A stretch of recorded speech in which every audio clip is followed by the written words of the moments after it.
Did they remove the interior for the ZL1? Bit weird. Oh. Really, Foxy? We're doing another one of these crappy remodels without giving the other car, the original, an interior? I'm fed up of this already.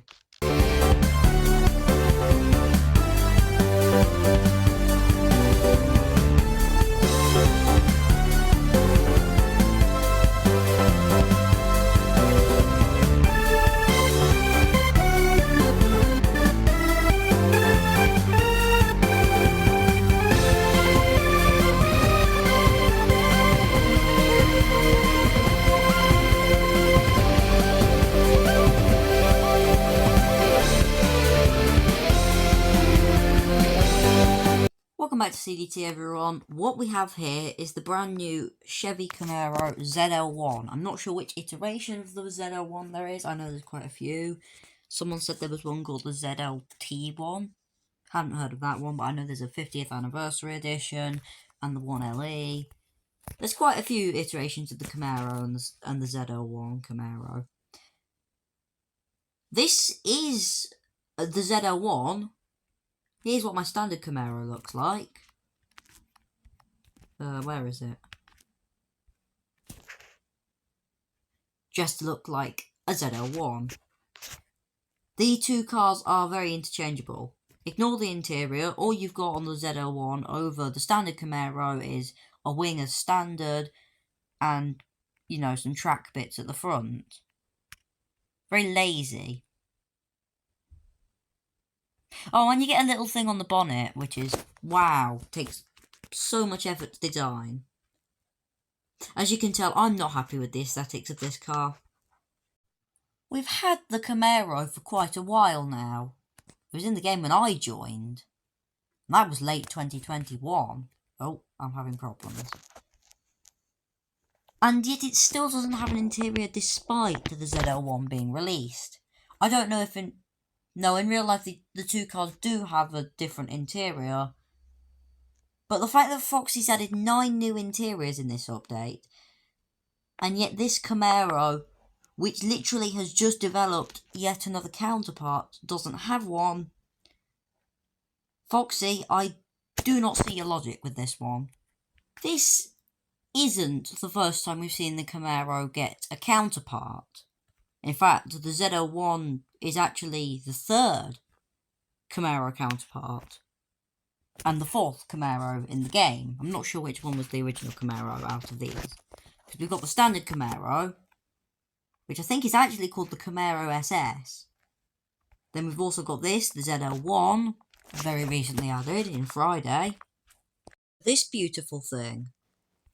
The gorgeous 1960s Camaro, the original one. And there's that. This is the Camaro NASCAR.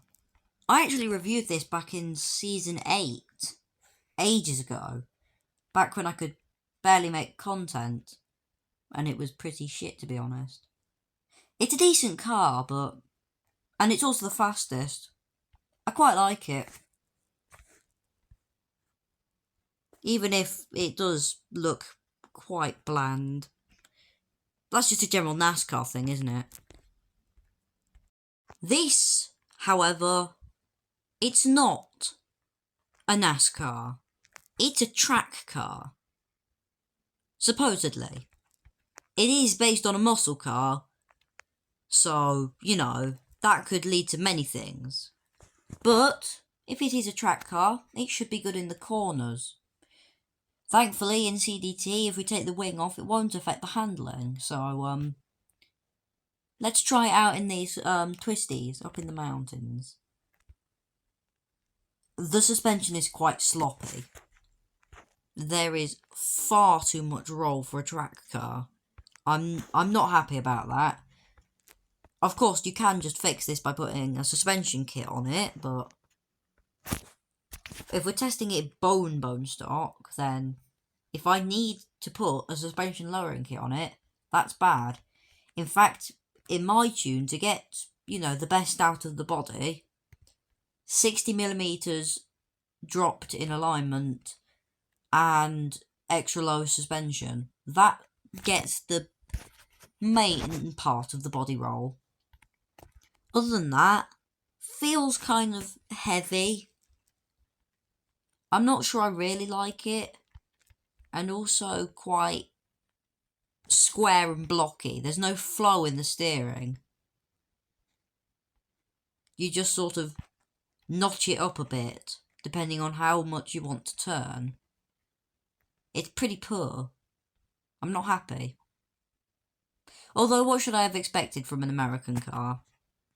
That's fine. It's American. It's a muscle car. Maybe. Let's see how good it is at smoking tyres. By which I mean drifting.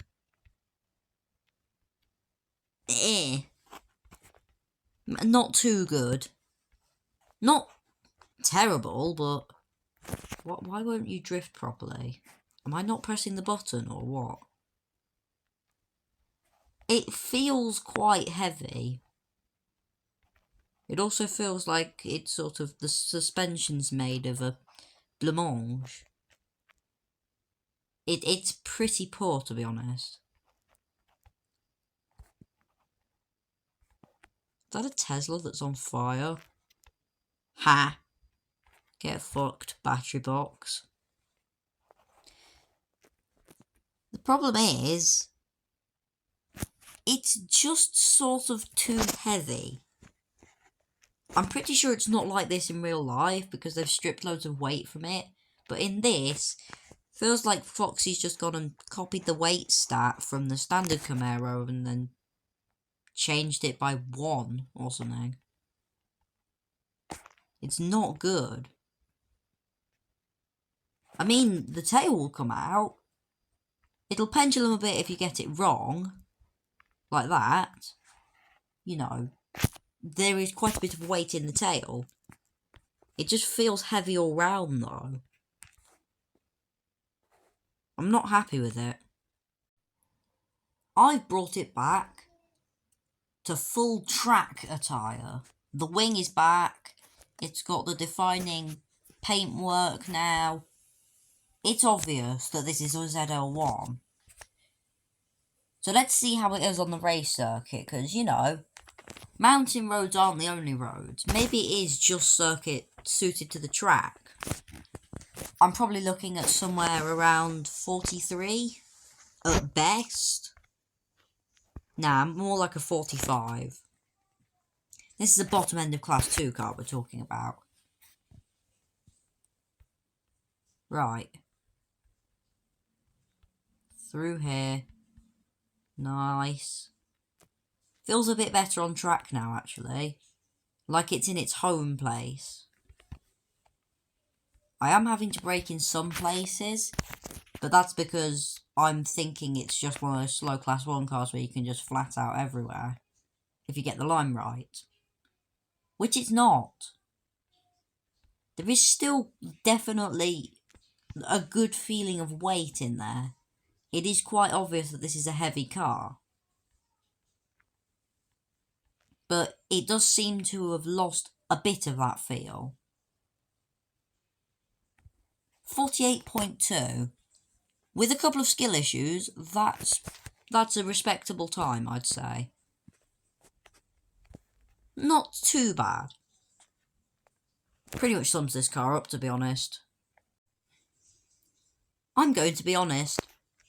I went into this review thinking this is just yet another example of Foxy lazily redesigning a car by saying he redesigned a car when he's actually just stuck a couple of extra bits on, or whoever the designer for CDT is.